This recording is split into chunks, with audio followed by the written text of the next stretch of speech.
Saat dia bicara, Anda berikan perhatian penuh pada apa yang dia katakan. Giliran Anda bicara, dia main sela, main potong begitu saja. Agaknya dia kurang tertarik menjadi pendengar yang baik untuk Anda. Dia masih ingin terus bicara, ingin terus didengar, seolah apa yang penting untuknya, penting juga untuk Anda. Sangat menyebalkan, bukan?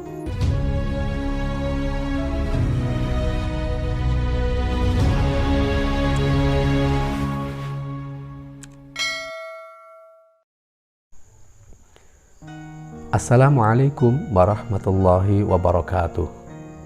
Sahabat Sakinah Corner dimanapun berada, Bernard Menz-Baruch, seorang pakar keuangan, seorang investor saham, filantropis, sosok negarawan, dan konsultan politik dari Amerika Serikat, pernah berkata, sebagian besar orang sukses yang saya kenal adalah orang-orang yang lebih suka mendengarkan daripada berbicara.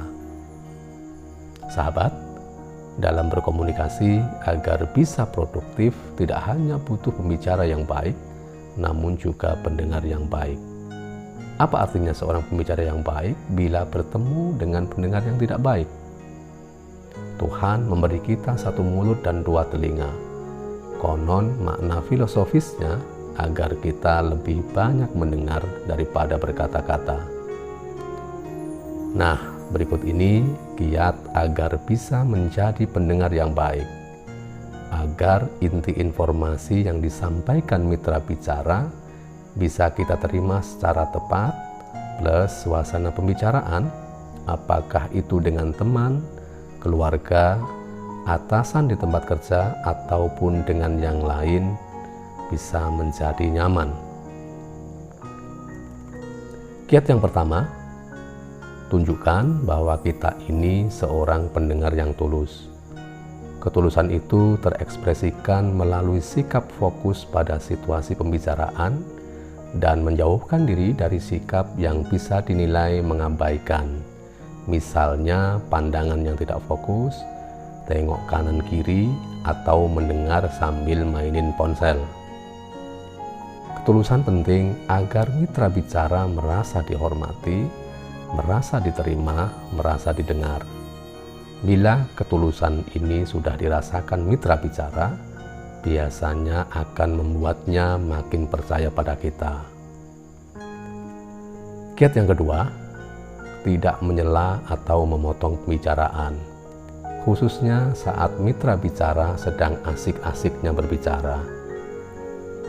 Menyela atau memotong pembicaraan sangat mungkin membuat mitra bicara menjadi jengkel, kecewa, atau kehilangan mood untuk melanjutkan pembicaraan.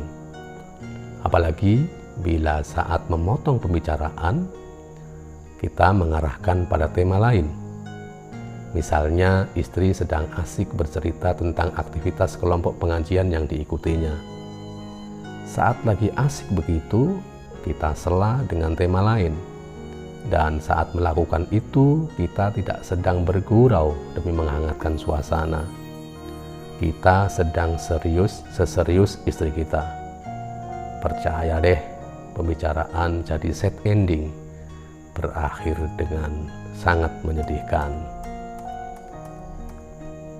Kiat ketiga, berikan respon positif.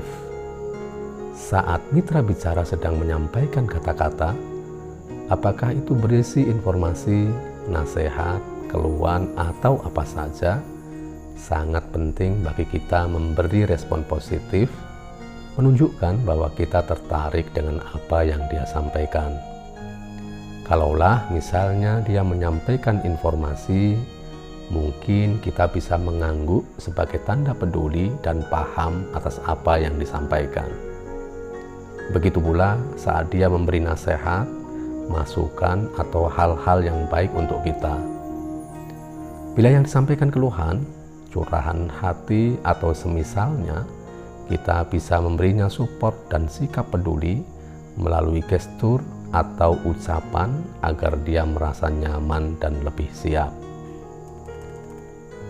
Kiat yang keempat, tidak mempersiapkan jawaban selama mitra bicara sedang berkata-kata.